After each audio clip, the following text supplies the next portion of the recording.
Lodi, pakita mo naman yung whole day of eating mo para magaya ko. Kinakain ko protein ice cream.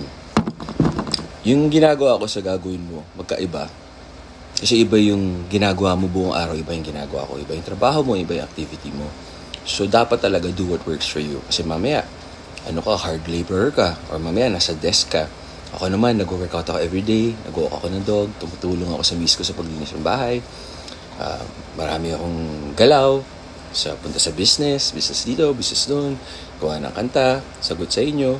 Kinakain ko yung mga gusto ko. So, dapat ina-enjoy mo, kinakain mo rin yung gusto mo. Kasi pag ginaya mo yung ginagawa ko, 45 years old na ako, mabagal metabolism ko, ibang-iba sa'yo. Baka mas bata ka, mas mabilis metabolism mo. O di kaya, medyo may kabigatan ka. So, kailangan mo mag-lose ng weight, calorie deficit. So, do what works for you. Tama kayo, mali ako, I'm not your doctor. God bless.